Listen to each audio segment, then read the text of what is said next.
Gente, nesse período tão caótico em que a gente vive, o desemprego preocupa. E o número de jovens aprendizes que continuam trabalhando presencialmente também. Em Minas Gerais, quase 63% dos aprendizes que têm entre 14 e 24 anos cumprem jornada dentro das empresas. O dado foi divulgado pelo ESPRO, o Ensino Social Profissionalizante, e a associação que trabalha na capacitação de jovens. O levantamento apontou ainda que quase 11% desse público não seguem as regras de distanciamento social. Para comentar sobre os riscos dessa situação, nós convidamos o professor de epidemiologia da Unifal, Sinésio Inácio da Silva Júnior. A nossa conversa é pela internet. Bom dia, professor. Bem-vindo ao BDC. Bom dia, Suzana. Bom dia, ouvintes. Professor, quais os riscos, então, que esses adolescentes aí correm por estar trabalhando presencialmente nas empresas?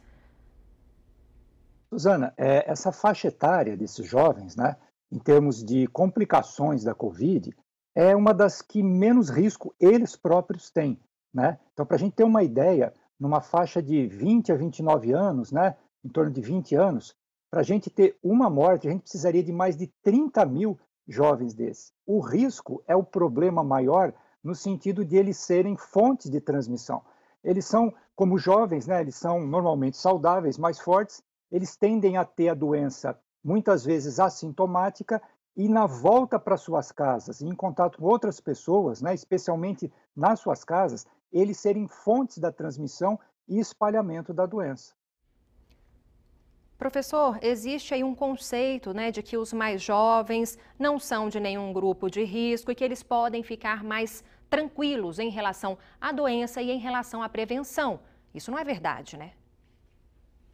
É uma verdade relativa, né? Na verdade, nós temos que ter muito cuidado a respeito disso, porque, de fato, comparando, né, com os mais velhos e pessoas que têm comorbidades já diagnosticadas, essa faixa etária, eles têm menos incidência da morte, que é o que imediatamente mais preocupa, o que lhes dá uma falsa sensação de segurança que não vai acontecer com eles, como a gente falou, eles podendo espalhar mais facilmente a doença.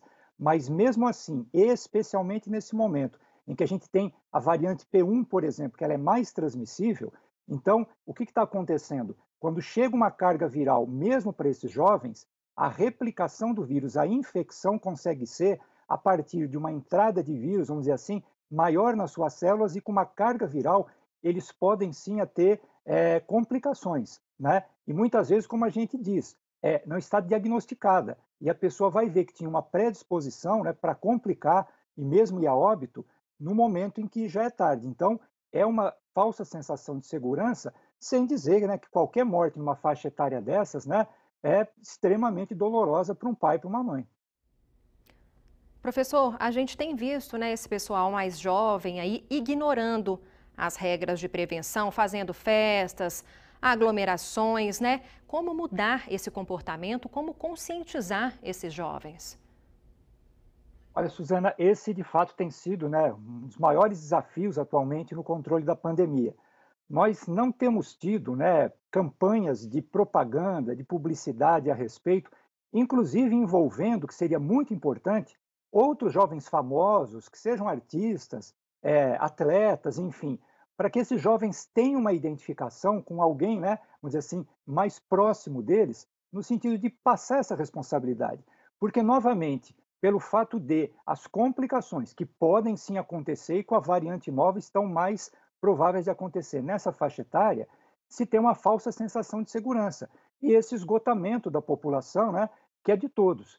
Então, é preciso ter a consciência dos próprios jovens, pensando nos seus pais, que na faixa de idade eles estão entre 40 a 49, 50 a 59, que ao voltar para casa, atenção, né?